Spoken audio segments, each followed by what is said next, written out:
Well, hello and welcome everybody to our webinar, 2021, Business Steps Up to the Climate Challenge. I'm Dorothy Maxwell. I'm Senior Director of Sustainability at Davy Horizons. And I'm delighted to be joined by our guest speaker, Nigel Topping, the United Nations High-Level Climate Action Champion at COP26. Nigel, you're very welcome. Thank you, Dorothy. You got the whole title in without stumbling or without It pause. is some title. That's the first. It's some title. Yeah, we're thrilled to have you, and you're well. Yeah, very well. I'm delighted to join you. Super. So let me set the context for our discussion and also just set a little bit of housekeeping for all those who are joining us so you understand the format for today. Our aim is to raise awareness, especially for those of you who are businesses, on both the risks but also the opportunities as we shift to a low carbon economy. So whether your business is at the beginning or you're advanced on climate change, our intent today is that the discussion will have insights to support you progress. Our entry point to this discussion is this. It's been 5 years since the adoption of the United Nations Paris Agreement on climate change, and the world is heading for a 3 degrees Celsius rise in global temperature by 2050. The science is clear. To avoid the most catastrophic impacts of climate change, we must limit global warming to 1.5 degrees Celsius. So the bottom line is we have a major overshoot. And to achieve that 1.5, global greenhouse gas emissions must be reduced to 55% by 2030, reaching net zero by 2050. With the run-up to the next major climate summit, the UN COP26 summit, and if you're not familiar with the word COP, it means Committees of the Parties, that summit is happening this November in Glasgow. And at it, governments and businesses are focusing in on one target, achieving net zero greenhouse gas emissions by latest 2050. And that's the reason why you've seen a lot of commitments out there on this in the last couple of months. To get to net zero by 2050, we need to be on this now and taking action this decade. So today we're going to discuss where we're at on this topic, how business can engage, and how business can use the COP26 campaign Race to Zero that Nigel is championing to move forward. Our team in Davy Horizons have produced a white paper on all the topics that we're covering today. We'll circulate it later this week. And it includes inputs from key government and business stakeholders. And it also has case examples from businesses, both large and small, that are already successfully innovating in the low carbon economy across sectors like renewable energy, sustainable food and farming, green buildings, and electric vehicle transport. And we hope that that's a helpful resource. Little bit of housekeeping. You'll have noted by now, everybody is on mute. Our discussion is going to last about 40 minutes, and then we have 15 minutes for Q&A. So I would ask you, we have a lot of people with us today. Please add your questions to the chat box as we go. Many of you have also submitted questions in advance, so many thanks for that, and we will take those as well. Finally, if you want to use social media, the hashtag is here behind me, hashtag Race to Zero.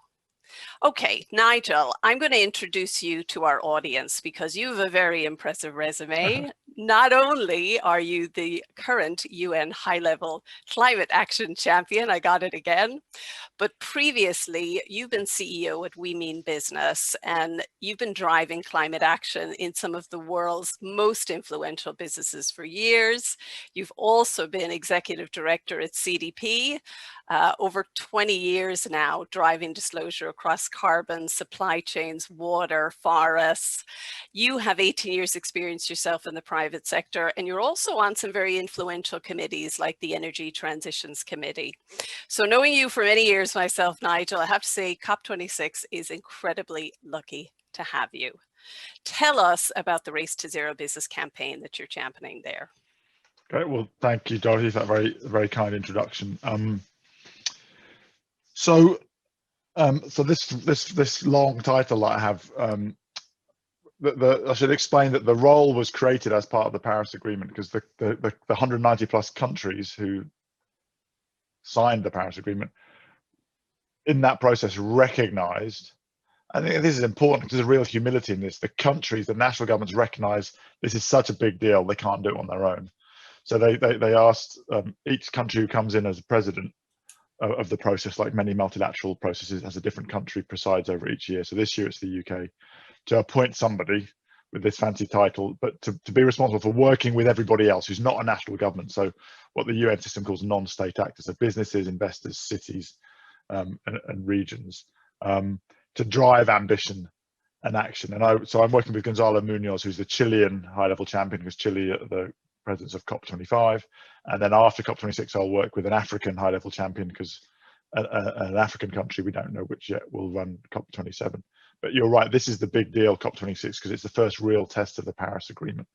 So Gonzalo and I last year decided we wanted to really give more emphasis on the momentum that is building amongst private sector and local governments, particularly around commitments to get to zero. So first of all, Race to Zero is just an umbrella campaign that brings in lots of initiatives that businesses, investors, and cities in particular, with the objective of making sure that policymakers all over the world hear loud and clear that everybody gets it, understand the science.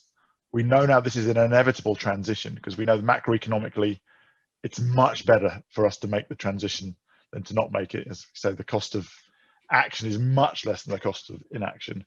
And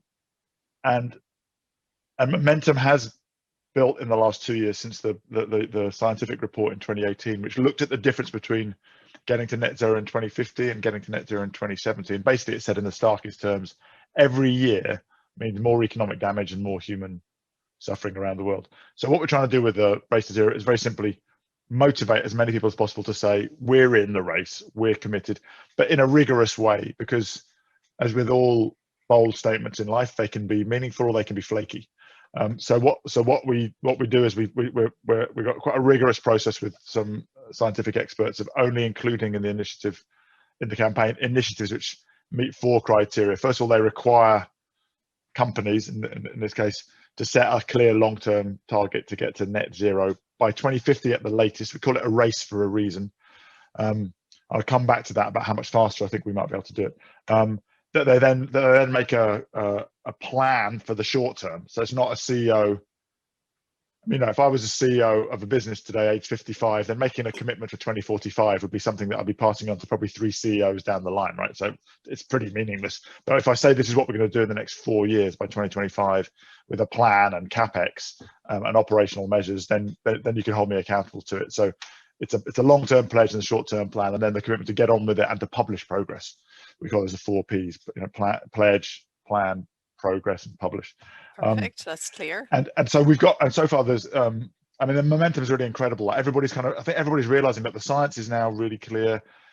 You can see it's not the science about what's going to happen somewhere else in 10 or 20 years time. It's the science explaining what's happening today in California and Australia and Mozambique and Japan and in the UK and the island with, you know, more extreme weather and floods. And also we can start to be more confident that we know how to get there because the technology costs are coming down. And again, it's one of those things where the more people are in, the faster we go. So at the top level, it's just this overall campaign to get as many as possible. But then we're also working in every sector to work with all the experts from different sectors to say, what is the pathway to get to zero in every sector? And the good news is we know how to get to zero in every single sector. And there are businesses committed to getting to zero by 2050, 2045, 2040 in every single sector. And what we're trying to do then is really focus attention on the short term of getting a critical mass of businesses. So we call it, if we've got 20% of the major players in any sector committed to zero, then you know the race has really started. And then what is the actual real economy targets we need to get to in, say, 2025 to know that we're making fast enough progress. So we call those the Race to Zero breakthroughs. Okay, so this is to me really focused, and that's quite different than what we've seen for business at previous COPs. And if we take a step back, so the sectors with the biggest impacts from a climate change perspective, fossil fuel energy, transport, agriculture, the built environment, and then we have these hard to abate carbon intensive sectors, aviation, cement, and so forth.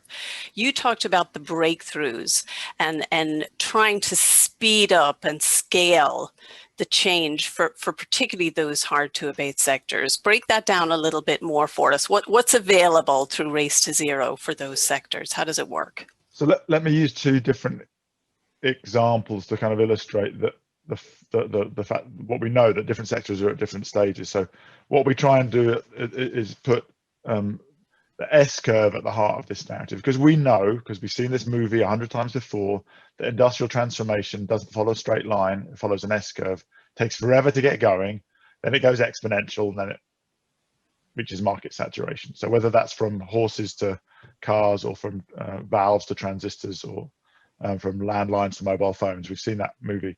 But policymakers and businesses and investors often forget that, which means that they end up getting disrupted and being surprised and losing market share.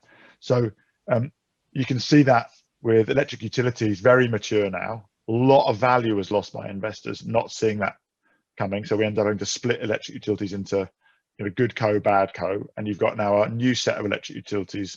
And in many cases, they're competing with oil and gas companies. So, famously, we see now companies like Ørsted and Iberdrola with higher valuations than some of the oil majors. No one would have believed that 10 years ago. But a lot of asset managers have lost a lot of money for pension funds. Again, there's a problem with the metrics. If you benchmark against your peers and all of your peers are losing money for the beneficial owners, then nobody loses out except the pensioners, right? It's a real problem with a sort of mean reversion approach to measuring, rather than looking at absolute returns and people's real fiduciary jobs. We could come at that. Electric vehicles is the next one, right? 5 years ago, I remember I was actually placing, there's a website called Long Bets. I made a bet that by 2029, one of the world's major vehicle manufacturers would have stopped producing internal combustion engines. Everyone thought I was completely crazy. I got abusive emails telling me how stupid I was. Now I didn't understand engineering. Well, guess what?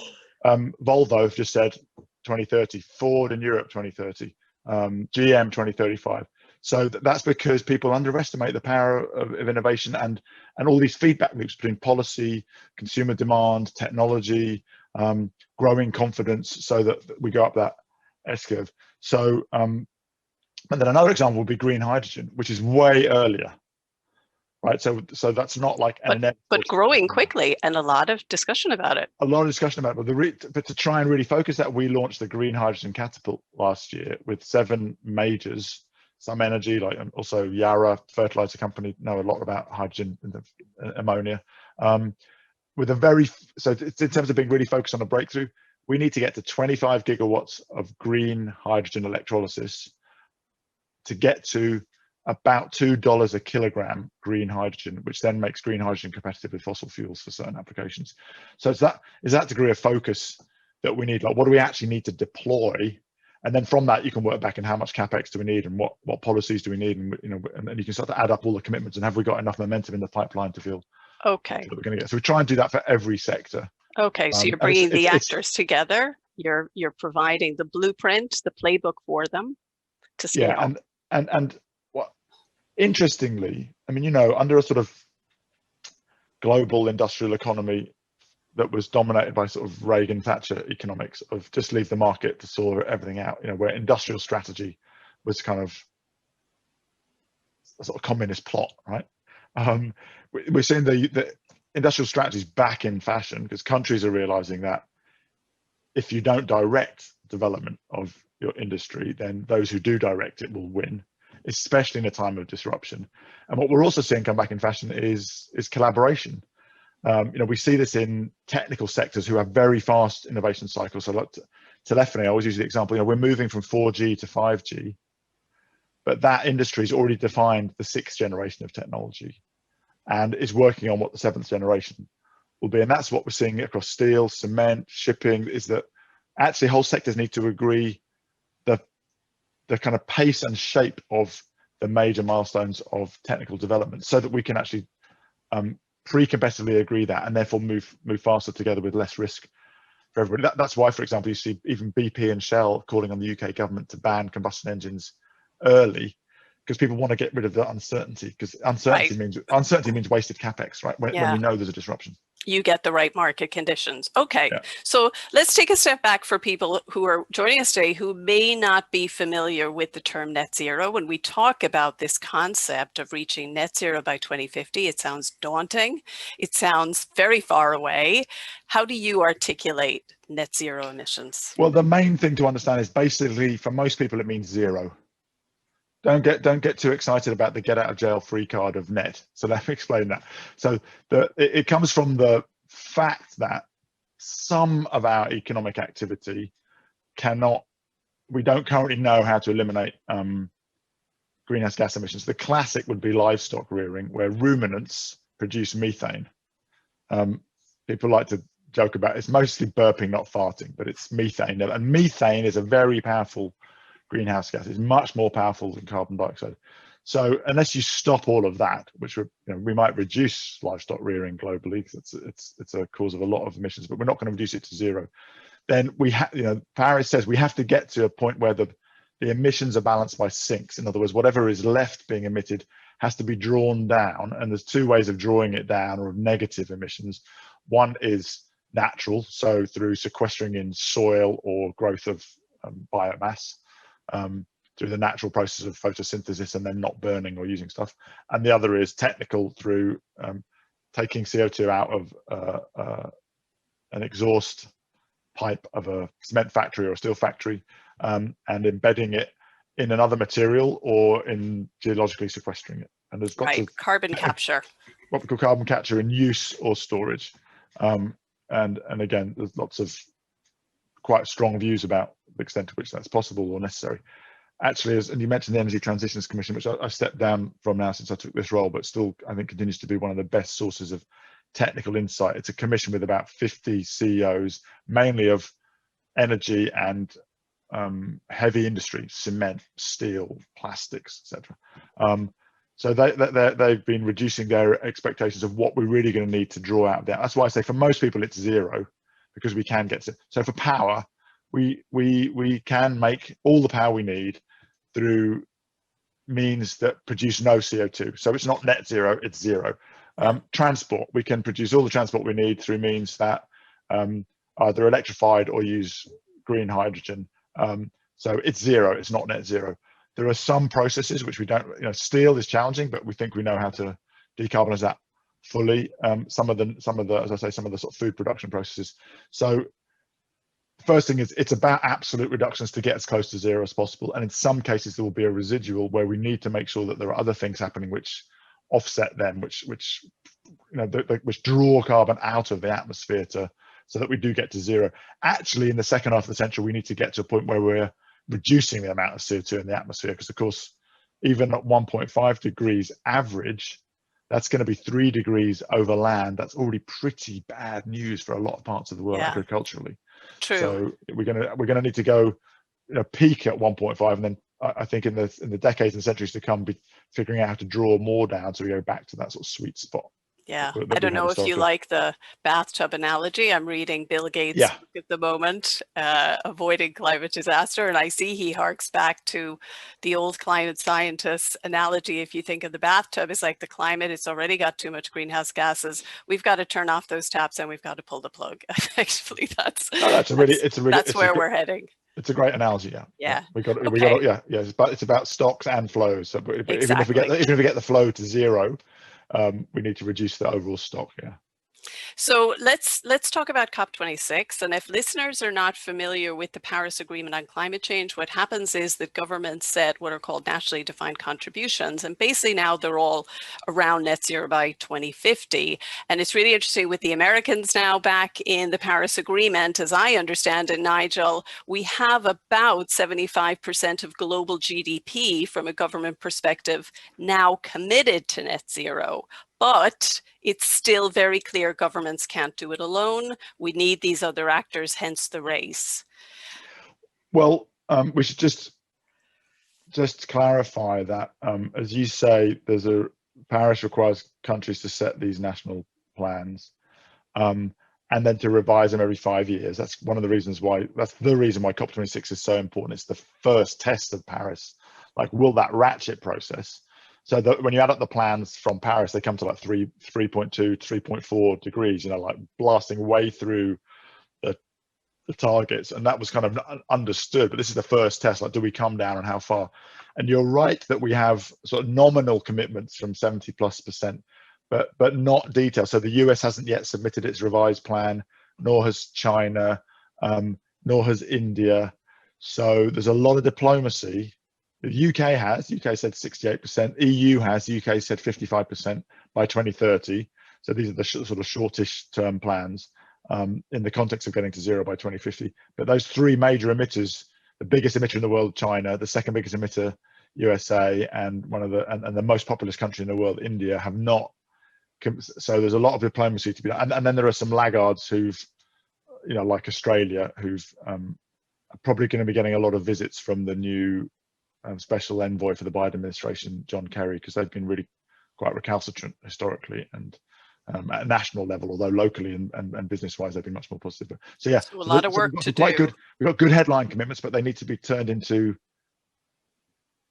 solid, robust, specific, legally binding commitments in each of those countries. Right. Okay, so another reason why COP26 is so important, to really up that ambition. Yeah. And it also makes it clear that the role of public and private and alignment is essential. How do we get more public and private alignment? And I'm conscious that this is a key feature of Race to Zero, plus other actors, but particularly I'm thinking of alignment between business, investors, and government. Yeah, I think I mean, we always talk about the ambition loop. You know, that if you get again, I use the EVs as an example of how this changes. In 2016, the International Energy Agency was saying we'll still be producing combustion engines in 2080. Then you get like a disruptor like Tesla comes along and shows that you can make, you know, cool, fast, sexy electric cars. Then you get countries like the UK and France saying, okay, we're going to phase out combustion engines in 2040. Never mind what the IEA says. Then you get Mercedes, the inventor of the commercial combustion engines, say they'll go net zero 2039. Then you get cities like London and Paris and Netherlands saying they don't like all the polluted air, so they're going to go earlier. And you get millions of kids on the street. They're obviously never going to buy a combustion car because they're striking against climate change. Meanwhile, the cost of batteries is coming down compound 20% a year, and that's the main cost driver for electric vehicles. And then last year, even within just 2 years, the UK pulls its date forward by 10 years from 2040 to 2030. And just in the last month, you've had General Motors 2035, Ford Europe 2030, Volvo 2030, as I was saying. So this sort of systemic change of everybody, this is what drives that. You know, and then last month in Germany, 36% of sales of cars were battery cars. Some of them 21% pure battery, 16% hybrid. But you know, that, and 2 years ago, no one thought that was possible if they were thinking of this linearly. If you're looking for the exponentials, you see that coming. So that ambition loop is what kind of drives alignment once everybody realizes that the transition is inevitable. So that's what we're seeing now. And we're seeing lots of industry groups and lots of governments working on pathways for each sector. And one of Ryan Gonzalo's job is to really try and drive convergence. So if we have the same pathway across lots of governments and lots of the major players in a business, and it just de-risks investment for everybody. And that's what we need to go fast, right? Is for everyone to know that if they commit to that 2025 target, that everyone else is doing that as well. So they're not sticking their head too far above the parapet and having a sort of first mover or an early mover disadvantage. So it seems, I was going to ask you, where do you see the market opportunities and innovations? But we've talked about so many of them already. It's about showing the way. And actually, it's a case of not being left behind if you're a business, it seems, from what you're saying, from renewables to electric vehicles. I tell you, you look at all the sectors that are already really moving, and there's blood all over the walls from people who thought that because they've been in the sector for 40, 50 years, they understood the dynamic. And that's a real danger. People who've been in an industry for a long time are often cognitively really anchored in the past. If you're an old car guy, most of them are guys, Mary Barrett, if you're an old car CEO and you've been in the industry for 40 years, you're kind of in love with a combustion engine. It's really hard cognitively to imagine that within 10 years, no one is going to care about your beautiful combustion engines because no one's going to want them. So it's can be a question of like personal identity, really having to let go of the fact that I'm a combustion engine person to I'm an industrial leader, and my job now is to manage a transition, which means letting go of my self-identity and identity of the company, which is 100 years old. So you think of all these industries, you know, cars over 100 years, cement 2,000 years, steel, I don't know, 3,000. These are old industries. They're not, and they're not used to that kind of rapid. So that's one of the hardest things. And as I would say, if you get behind on something that's going exponential, and I talk about EVs a lot because that's the industry in the automotive industry is when I worked in. I hear a lot of CEOs saying privately, you know, shit, we wish we'd started 10 years earlier, because there's a learning curve, right? And you know, you can, you know, unless you're aiming for the exponential, you aim for where you think your competitors are now. By the time you get there, they've doubled again. So it's really challenging. So I think that's a really strong message for those CEOs and CFOs with us this morning. It's pretty much every sector, right? I mean, I kind of defy the audience to name a sector that isn't going to go through a major disruption in the next 10 years. Yeah. Okay, let's move on to supply chains. So we're seeing a lot of large businesses and a lot of collaboration starting to push us on their suppliers, upstream and downstream, to decarbonize. We're seeing things like shadow prices being used, for example, by Microsoft and others. Do you feel that at the moment there is a real untapped opportunity here that business really needs to jump on, particularly big businesses? Well, I mean, we know that most businesses, 80 to 90% of the emissions are in either upstream or downstream, depending, you know, so in the suppliers, but also in the product in use. So there's both a supply chain issue and then a product and service design issue. I mean, retailers are the classics. So Amazon or Walmart, two biggest retailers in the world, 90% of their emissions.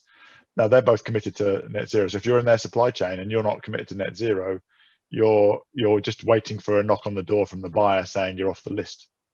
I mean, I remember as a young factory manager, you know, when I was making all the brake linings for Volvo trucks, and I remember the Volvo auditor, when he asked the first question about, have you got you know, have you thought about environmental management plan, you know, ISO 14001, and I guess I was a kind of quite green factory manager, so I said no, but we will do by next time. So they came back the next year and they asked the question again. Said, yeah, we're thinking of, you know, we're kind of interested to know when you're going. So instead of have you thought about it, it was like, when are you going to have it? And I said, oh well, we've already decided, we've already done the work, we're going to have it within 2 years.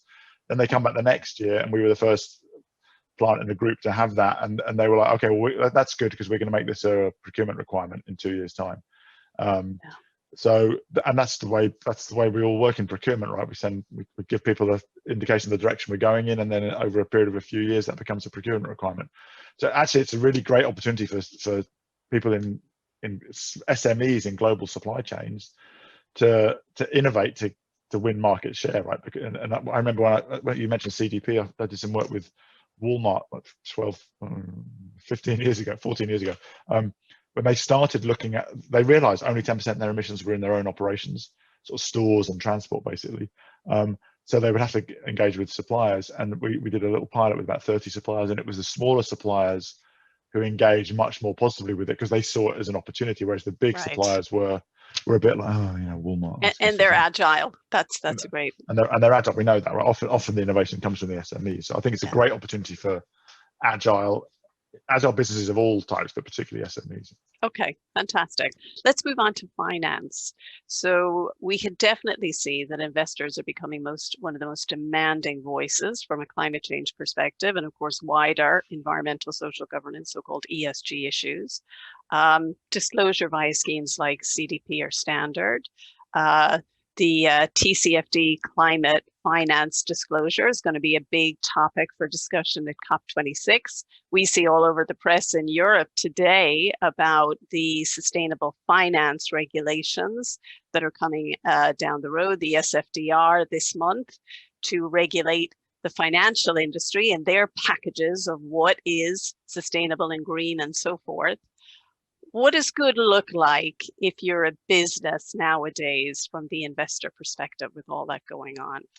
Well, first thing to say is that investors are always the slowest to spot trends, right? And so we've got to get over this idea that they're the masters of the universe, because they have been the last to the party. And then within investors, it's kind of gone asset owners, then asset managers, then banks. So there's a lovely, if any of you are interested, that Christiana Figueras, who presided over the Paris negotiations, and Tom Carnac and Paul Dickinson, the founder of CDP, have a lovely podcast called Outrage and Optimism. I'm a fan. Yeah, and they you're interviewed, often on it. they interviewed Oliver Beta, who's the CEO of Allianz, and this is about a year ago, and they asked him what he thought of Larry Fink's latest letter, sort of ratcheting up pressure, and he just laughed and said, "Welcome to the party, Larry." You know, so a bit late. So and banks are really starting to wake up now. So I think for businesses, you're starting to see this is becoming an issue of cost of capital and of attraction of shareholders. So the rating agencies have downgraded some of the American oil majors who've not been engaging with this seriously enough, so their cost of capital's just gone up. Yeah. And I was on the board of the London pension. I mean, every pension fund now is seeing this, and this is there's one message I like to get. This is not a green issue or an ESG issue. It's a fundamental strategic issue about a secular change in our economy, which you can't avoid. There's no head in the sand. There's no King Canute. This is happening. The UNPRI, this massive group of investors, have published some work, and I think they're just updating it maybe this week. They call it inevitable policy response, which just lays out the forecast of just how disruptive changes in policy are going to be. And again, it's a sort of so this is not about trade-offs, right? You don't get to decide not to do this. If you don't do this, then you are choosing not to participate in future markets.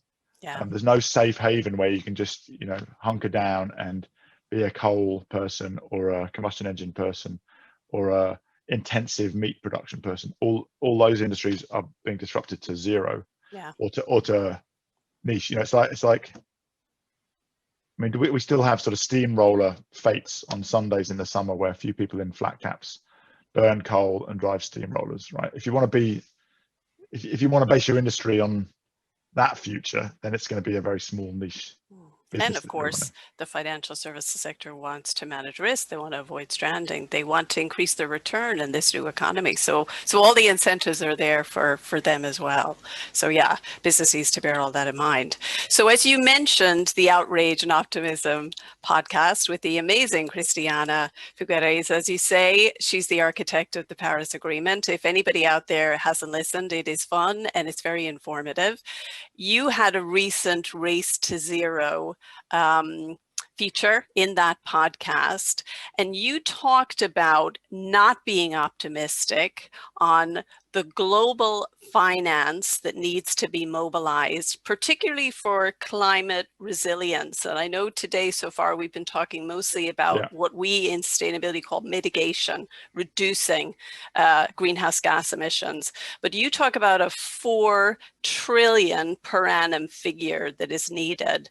Talk to us about that and why you're not optimistic on that. Well, I think I said I'm less optimistic. Okay, less optimistic. Which is why I'm putting more effort into this now. So yes, I think we have really good momentum on the Race to Zero. I mean, generally speaking, business leaders, finance leaders, government leaders have understood that this is inevitable and that and desirable, and are leaning into it.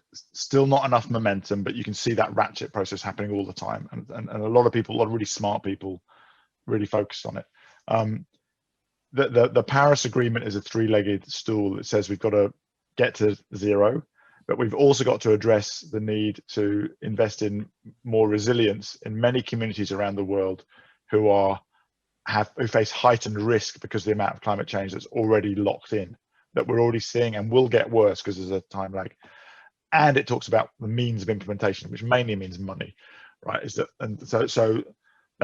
what I'm saying. We're in a weird geopolitical time now. It doesn't, in many ways, economically, we're in a sort of post-World War type scenario where there's been massive economic damage and massive loss of life because of COVID. And remember, after World War II, there was a need to massively inject money into the European economy, in particular, to get the economy back up and running and to reduce the risk of conflict. I mean, then the sort of American judgment was based on a concern over a red tide. That's why they invested in the Marshall Plan. So I think that, we face an issue about the deployment of vaccines in the global south. A lot of very vulnerable communities and economies. Lots of people gone back into extreme poverty. a lot of countries with no fiscal headroom, so the issues of debt relief and enhanced issuance of special drawing rights at the global level. And yes, delivering on the 100 billion, which is a negotiated commitment from the global north to global south per year. But as you say, the actual figure from the Vivid Economics and the World Bank that needs to be spent on mitigation and resilience in the global south, so in sort of middle income and least developed countries, is 4 trillion a year. So even if we get 100 billion or 150 billion of public finance, that's not enough. So I think we do need to pay a lot more attention to how do we leverage public finance in those countries, which is why I was in Kenya last week talking with the central bank and the treasury and a lot of private sector players from Africa and from institutional investors in Europe, and actually particularly in the UK, because there's plenty of money around, but it's got to be deployed in the right places. And to do that, you have to, the right conditions have to. It's not just you can't just throw money at it. It's got to be de-risked enough so that there's enough confidence in the return, so that it will flow at enough scale. Yeah. Okay. And, you know, it's fascinating with all of the economic analyses that have been done over the years and very recently on the cost of tackling climate change. You and I and many others know on this call, it's much cheaper to tackle climate change than to deal with the costs. The costs we're already seeing: increased storms, wildfires, droughts, crop failures, exactly as you're describing, particularly in the global south. Do you think that is actually understood yet, that it's actually cheaper to deal with it? Not universally. I mean, a lot of people still think of this as a cost and forget that the counterfactual is catastrophe, right? So it's like, yes, it's going to cost, we're going to have to invest more. I was talking with Chris Stark, who runs the UK's Climate Change Committee yesterday. We need to invest in the UK about 50 billion a year, which is significantly more than currently, but there's a return on that investment. So again, the recent decision to bring forward the transition to electric vehicles has a macroeconomic return. So yeah, we have to spend more money on charging infrastructure up front, but we'll save a massive amount of money because electric cars are much more efficient. Also, by the way, we get more energy independence because we don't have to import foreign oil. So that, you know, if you think about all the wars of last century, many of them were about access to oil, right? Well, if you don't rely on Middle Eastern oil, then you don't need to prosecute wars there to secure that supply, right? So it totally changes the geopolitics and the costs, and those wars of cost are very dear in human lives, but also in trillions of dollars. Economics. Right? Yeah. Let's flip the conversation a little bit. Let's think about us as human beings, because all this sounds very big and very scale and very game changing. And European Commission President Ursula von der Leyen has a wonderful phrase that she talks about when she talks about the EU Green Deal, that here in Ireland, we're all signed up to that. She calls that, which is our post-COVID green recovery for climate change, biodiversity, circular economy, and so forth. She says that is Europe's man on the moon moment to be net zero emissions by 2050. But to me, when she talks about that, it really illustrates how significant the scale of change needed is. Do you think just that fact is a barrier, our ability as humans to get this? I think I should have a word with Ursula. We maybe should call it our woman on Mars moment, rather than reinforce 1960s right here, right now. I love that. I love that. Yeah, love it. Yeah, but it's a very apposite analogy, right? I just read last summer a history of the moon landings, just to try and understand that. It's really important. First of all, Kennedy didn't say we're going to land on the moon because he wanted to land on the moon. He said we're going to land on the moon because he was frightened that Russia had taken a leap ahead of America, technically and industrially. So it was about committing to something which would drive innovation and economic competitiveness. We talk about the Sputnik moment. That's the moment when you realize your competitors are way ahead of you. I mean, not just a little bit ahead of you, but way ahead of you. And you're like, oh my God, if we don't really deploy a lot of our resources, then they're going to keep going ahead of us. And second of all, most people thought he was mad and it was impossible. So the best mathematicians in MIT told him, you can't do that. We can't do that because we don't even have the mathematics to calculate an orbital trajectory for a lunar lander. And he didn't say, oh, that's a shame, let's give up then. He said, I don't care. We're going to go to the moon by the end of the decade, figure out the maths. Yeah. So they did within 2 years, right? So I think this is something that we have to remember, that engineers and scientists love an impossible challenge. They're incredibly innovative. You tell an engineer to halve the weight or to double the speed or to give them an unrealistic, then that's what creates, that's what drives the innovative juices of engineers. So this is much bigger than a landing on the moon, because that was about one prototype. Basically, this is about the whole of society transforming. But nevertheless, the analogy is really valid, because it's about saying we're going to get there, whatever, we have to get there. We can't contemplate not getting there. So let's just accept that and use that to drive innovation. I mentioned that earlier, that actually we could get there faster. So in the Climate Change Committee in the UK is globally respected as one of the best sort of think tanks about how do we actually get there. It was set up as part of the Climate Change Act to sit outside of the political cycle.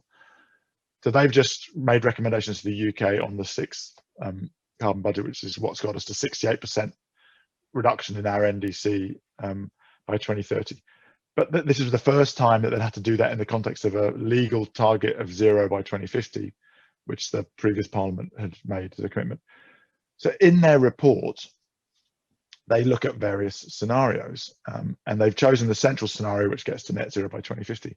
But they also look at what would happen if technology moved faster. And they said, actually, the UK, and I think this applies to any mature economy, could get to net zero by 2042 if the technology moves faster. So my view would be, why don't we back our engineers to get there 10 years earlier? So I think that's what will gradually happen, is that we've got a big ratchet going on right now, focused on 2050, and gradually, people are really, like Amazon are committed to 2040. Many of our, I don't know what Dublin's commitment is, but many major cities are committed. Yeah, absolutely. Earlier. Ireland's is net zero by 2050 for Ireland, and we put that into law. Right, but many people are now, Scotland's is 2045. And the climate pledge 2040, Amazon. 2040. The National Farmers Union in the UK say they could get there by 2040. The Biden administration is pushing for the US grid to be net zero by 2035. In the EU, they're working on, you in the EU, we can say that now, are working on legislation We're not holding it against you. to phase out combustion engine trucks by 2050. I was on a call with the commissioner just last week. The European trucking industry's already said they'll get there by 2040. So things are changing so fast that policies, with the best of intention, are already, in some cases, becoming out of date. Yeah. So I think we'll end up getting there in the early 40s, if not the late 30s. Okay. So I'm conscious of time. I'm conscious of people wanting to get in this terrific discussion. If you have questions, keep popping them into the chat box. My colleague Amy is keeping an eye on that for me. Nigel, just as we have a look at that, it sounds to me that you are optimistic about COP26. You're optimistic about the challenges ahead and the ability to meet them. Am I reading that right? Yes. Good. You're the right man for this job. It's a very important job. And if you're a business listening today, you've not set greenhouse gas emissions targets yet, you've really not got on board, what would you say to that business? Well, first of all, you're non-compliant with your legal framework, because if you're in EU or the UK, then you've got a legal framework which is going to force you to get to net zero by 2050. So wake up, right? Because it's coming. Okay, you may not be literally legally non-compliant, but you're out of kilter with the legal framework which your countries are committed to, and which both where you are and where you're operating and selling. So but the first things you can do are, I would go action first, analysis second here. That might sound a bit funny, but there's a couple of things which are just no-brainers. Just commit to 100% renewable energy, get onto your electricity supplier and find a green tariff, and just do that tomorrow. Yeah, and it does not cost more. I can just put that out there. It doesn't. That's a myth.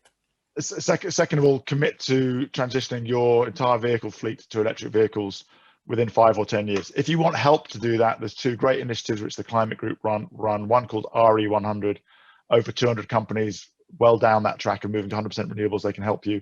There's different challenges in different markets. It's not always easy in some markets. And EV100, which is similar, about many companies have already committed to decarbonising their fleet. For many of you, those will be 2 of the biggest sources of emissions. The third thing I would say is, if you're in a heavy emitting industry like shipping, or I see there's a question about shipping or cement, then find the collaborative initiatives which are within your industry and join them if you haven't already. There's an amazing shipping initiative called Getting to Zero, which has worked on a whole pathway for how the shipping industry gets. And again, that's that about moving safely in a pack to go there much faster without having to stick your neck out. So as I say, I would get into action first and analysis second, because you can use a lot of time with the excuse that it's really hard to understand and all the data's not there and blah, blah, blah. That's all true, but don't spend 3 years doing analysis when there's some easy things you can do to get into action.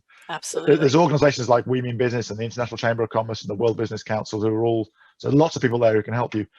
But you will have to do the analysis and understand what your emissions are, because you will be required to report on them. Mandatory disclosure to your investors is coming. Of course, it depends if you're an SME or a listed company, or how on your size and everything. So I would say get into action first, and then think about your analysis and your disclosure second. Otherwise, you'll lose 3 years of learning. And the most important learning is about what to do, and your analysis will help refine that. But there's some things that are obvious for everybody. Great. Yeah. Thank you for that. Okay, we're going to move on to questions. We have tons of questions in the chat box. We're coming to you guys, but we also have a number of questions that came in advance. So let me start off with some of those. Tesco Ireland have asked, what are the key opportunities and challenge for businesses in embedding climate change into the business strategy? We've talked a lot about that, Nigel. If you had to say one thing, what would you say is the key opportunity? Well, I'll give you 3: cost reduction, market share growth, and talent attraction and retention. Absolutely. If you don't have a good strategy now, you're not going to attract good graduates. They're going to say, where's your climate change plan? Where's your commitment to net zero? Why are you saying 2050, not 2040? I mean, the smartest graduates are on the case. So there you go: cost reduction, market share growth, and a fourth one would be driving innovation. Okay, excellent. Danone have asked, currently everything and everyone is talking about climate action. How do we continue beyond 2021 and COP26? Well, first of all, Danone know more about this than I do. They're a very sophisticated company doing amazing work in making the transition. We have a lot of those on the call today. Let's have a economy.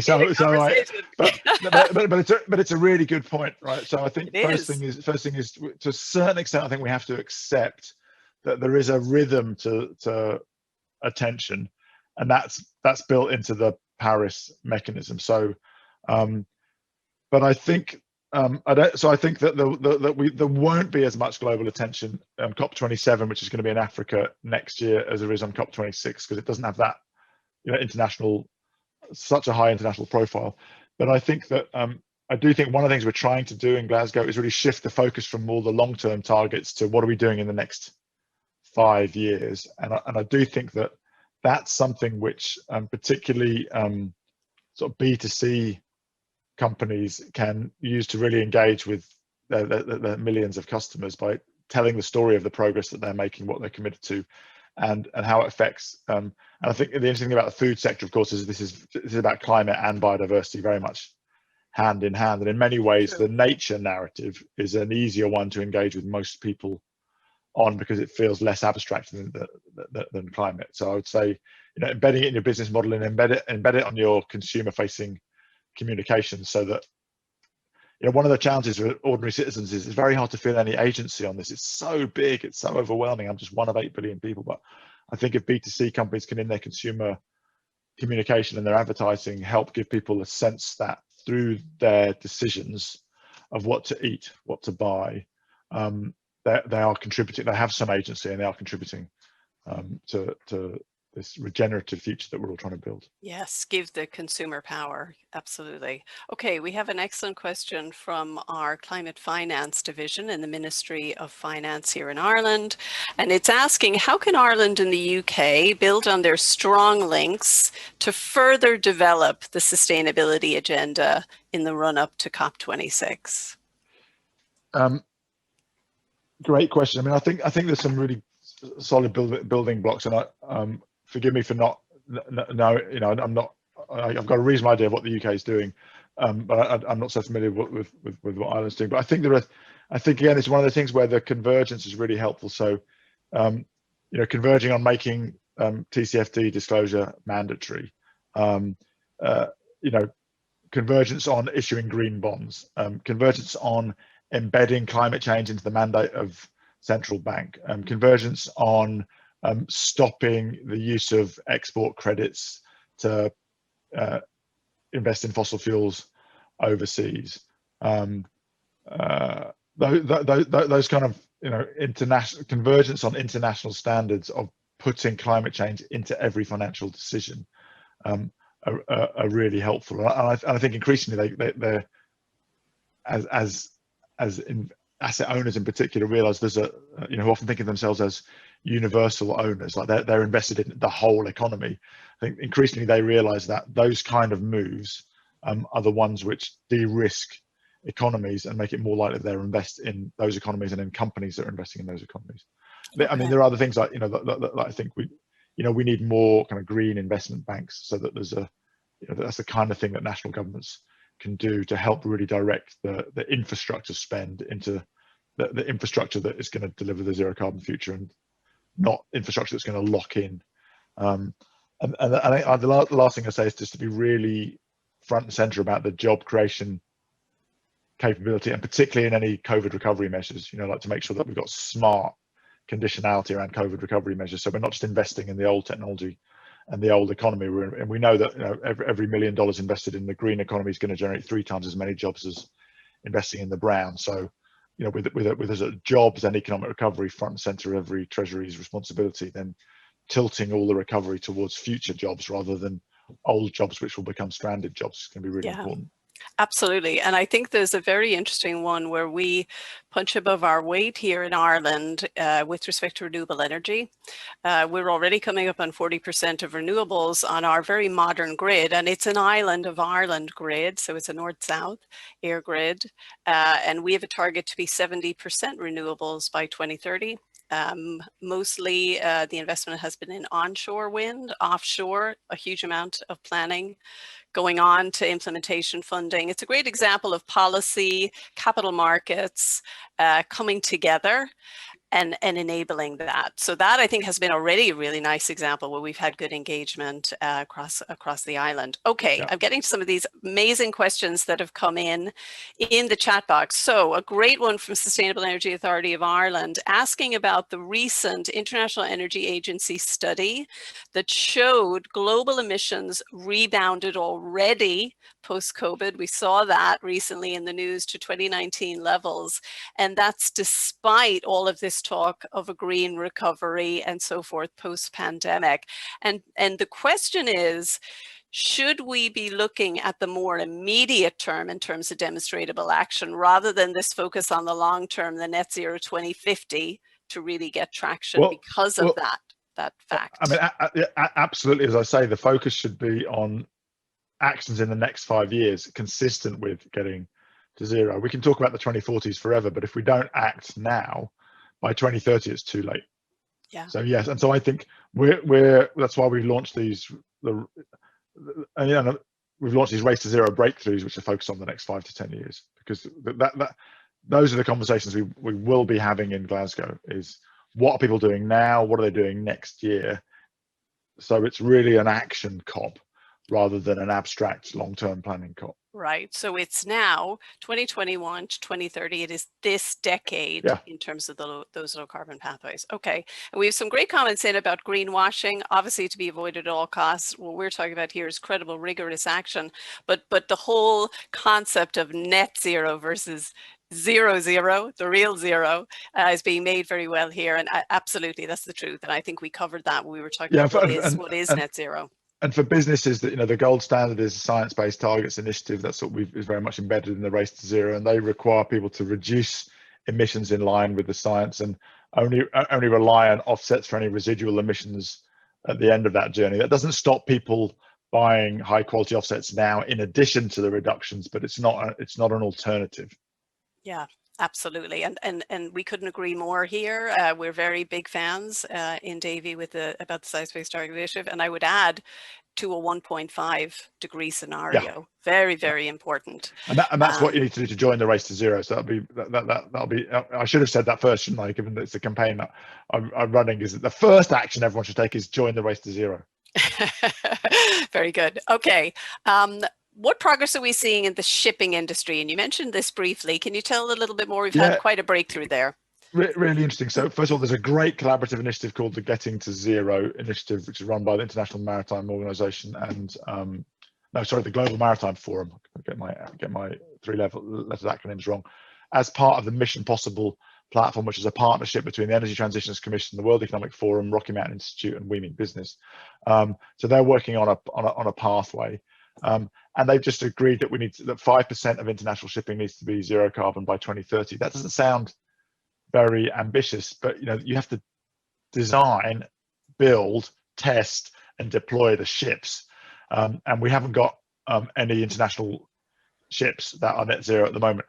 The interesting story there is Maersk, who just 2 years ago committed to be net zero by 2050, biggest container shipping company in the world. And as a result of that, they said, we've got to have our first net zero ships on the water by 2030. They just, I think last week, said, okay, they've just moved that forward to 2023. So again, once you start taking this seriously and the innovation starts flowing, it's amazing how fast we can go. So but I would look at the Getting to Zero coalition, which is really strong. They've done some really good work. We've been working closely with them to help sort of align the pathway there. Perfect. And purely because of time, we can't take any more questions. Fantastic questions, and I sincerely thank everybody who has joined for their enthusiasm and really informed questions. And we are very happy to come back to you and Davy on any of those we couldn't answer today. Nigel, sincere thanks for speaking today. It's always a pleasure. It's so informative, and I wish you every success as you continue around the world on the race to zero and at COP26 in November. Great. And I just want to give to everybody a couple of key takeaway messages that I've certainly seen from this discussion. Number one, net zero by latest 2050. It is the target everybody's framing around. We've talked about all the actions that have to happen this decade to get us there. Government can't do it alone. Business in every sector needs to step up and be part of the solution if we're going to get that 1.5 Celsius future. And this presents a major opportunity and a major source of competitive advantage. And we've talked about some great examples today. So this decade, it's all about net zero pledges, lots of net zero pledges we're hearing about, but they need to turn into credible action to deliver.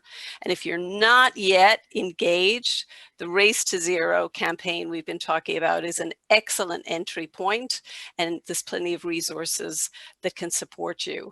And from us here in Davy Horizons, we will follow up with all of you with the white paper, also the video of this session. Please feel free to share it because we're really trying to raise awareness. But all of the things we've talked about today, the different examples that Nigel has given, we've got all the URLs and so forth to that and to the Race for Zero, so you can get follow-up from that. And by all means, come back to us if we can be any help as well. So thank you so much to everybody and look forward to seeing you at a future webinar. Bye-bye. All right, thanks so much, Dorothy. Thanks, everyone. Bye-bye. Bye, Nigel.